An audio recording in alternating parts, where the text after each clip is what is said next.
The moment she stepped out of the car, I knew she'd done it on purpose. The dress wasn't ivory. It wasn't champagne. It was white. Bridal white, glowing under the afternoon sun like a challenge. And she was smiling. Gasps rippled through the courtyard before the music even started. Guests turned, phones lifted.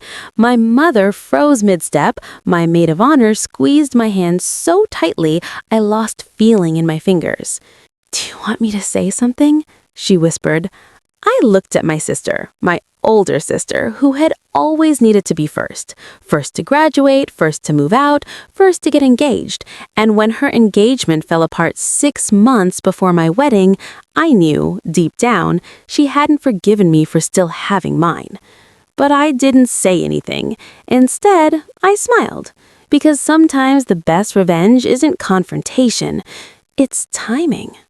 Before I start today's video and dive into our beautiful story, I just want to take a moment to say thank you for being here. Your love and support truly mean the world to me. If you enjoy my storytelling and the kind of stories I create on this channel, please don't forget to like this video and subscribe to my channel and share your thoughts in the comments. Now, let's continue our story. Throughout the ceremony, she positioned herself strategically, front row, aisle seat, leaning just enough into the frame of every photo. I caught her adjusting her hair when I walked down the aisle, as if this were a shared event. And maybe in her mind it was. But here's what she didn't know. I had seen the dress 2 weeks earlier. Our cousin had sent me a screenshot from my sister's social media, just found the perfect wedding guest look white post. I recognized the boutique instantly. I had been there for my final fitting. I could have confronted her then. I didn't. Instead, I made a quiet phone call to my wedding planner, and I made one small addition to the reception schedule. By the time the dancing started, the white dress had done its job. People whispered, a few relatives gave her dramatic once-overs. Someone even asked if she'd mistaken the invitation for her own ceremony. She thrived on it. When it was time for the bouquet toss, the DJ called all the single ladies to the dance floor. My sister moved immediately, front and center, chin lifted, fingers already flexing. I stepped up with the bouquet and turned slowly, meeting eyes across the crowd. Then I tapped the microphone. "Before I toss this," I said sweetly, "I just want to thank my sister for loving weddings so much she decided to dress like the bride today." A wave of laughter, shocked then delighted, rolled through the room. My sister's smile twitched. I continued. "And since she clearly wants this moment," I turned, and instead of tossing the bouquet into the crowd, I walked directly toward her. The room went silent. I placed the bouquet gently into her hands. "There you go," I said, loud enough for the microphone to catch every syllable. "Now you can have everyone's attention." For one suspended second, she stood frozen, clutching flowers she hadn't earned, bathed in stares that suddenly felt very different. Not admiration, awareness. Someone near the back started clapping, then another, then the whole room erupted, not for her, but for the audacity of it. She didn't stay long after that. The white dress disappeared before cake was even served. Later that night, barefoot and glowing under string lights, my new husband pulled me close and whispered, "That was savage." I shook my head. "No," I said, watching the dance floor swirl with people who truly showed up for us. "No, that was strategic." Because here's the thing about people who try to steal your spotlight. If you hand it to them at the right moment, they realized it was never theirs to hold. And the rest of the night? It was exactly what it was meant to be. Mine. I thought that would be the end of it. I was wrong. At 7:12 a.m., the morning after my wedding, my phone started vibrating across the nightstand like it had something to confess. Text after text, notifications stacking on top of each other. Family group chat. "Call me. Cousin Tara." Iconic. My mother. "We need to talk." And then my sister. 3 dots. Gone. Three dots again. Finally, you embarrassed me.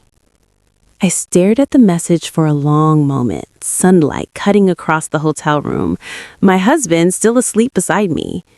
Embarrassed her. Not, I'm sorry. Not, I shouldn't have worn it. Not even, can we talk? Just that. I typed back slowly. You wore white to my wedding. Her reply came instantly. It wasn't a wedding dress. I almost laughed. It's funny how people will argue technicalities when they know they crossed the line. By noon, the photos had started circulating. Someone had captured the exact moment I handed her the bouquet. Her expression, confident 1 second, exposed the next, was frozen in high definition. The contrast was almost poetic. Me glowing in lace, her stiff in satin. The comments weren't cruel. They were worse. They were honest. Bold choice for a guest. Why is she in white? Oof. Attention had shifted, and this time she couldn't control it. Around 2 p.m., there was a knock at our hotel door. I knew it was her before I opened it. She stood there without makeup, oversized sunglasses hiding most of her face. The white dress was gone. She wore sweatpants now. Smaller somehow. I didn't think you'd actually say something, she said before I could speak. I crossed my arms. You didn't notice? She hesitated. And that's when I saw it. Not jealousy, not even anger. Hurt. You've always been the calm one, she said quietly. You don't fight back. There it was. This wasn't about a dress. It was about a lifetime of dynamics. She had always been louder. I had always been reasonable. She pushed. I absorbed. She flared. I softened. Until yesterday.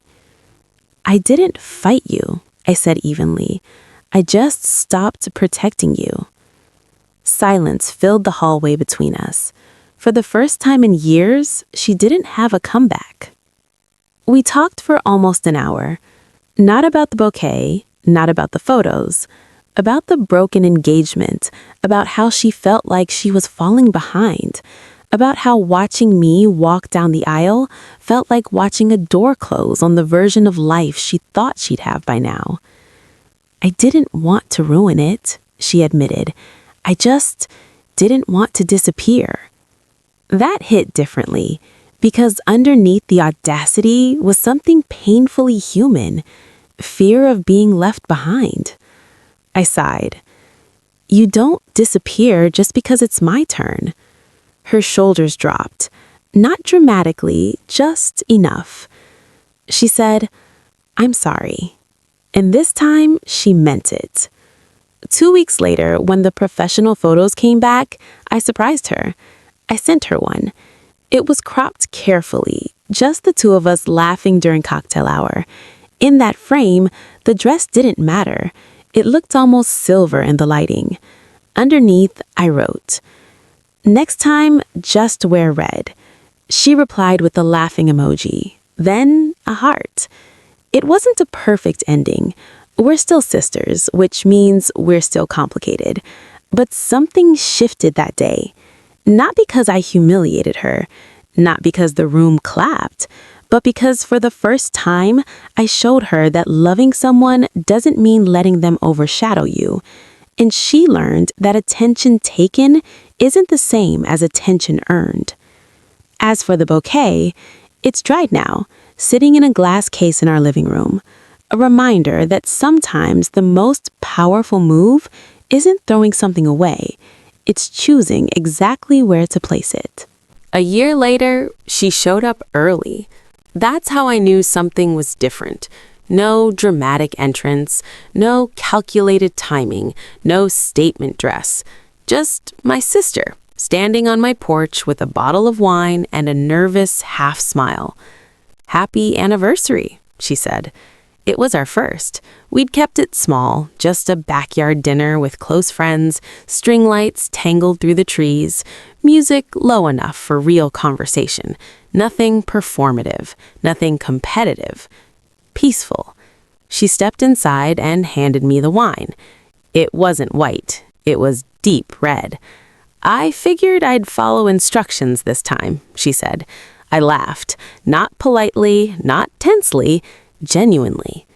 Growth looks subtle on the outside, but you feel it in the air. Dinner unfolded easily. She didn't dominate stories. She didn't interrupt. When someone asked about her life, she answered without exaggeration. And then, halfway through dessert, she tapped her glass. The sound cut through the chatter. For half a second, I felt it, that old flicker of alertness. But she wasn't smiling like she had something to prove. She looked steady. "I just want to say something," she began. The yard quieted.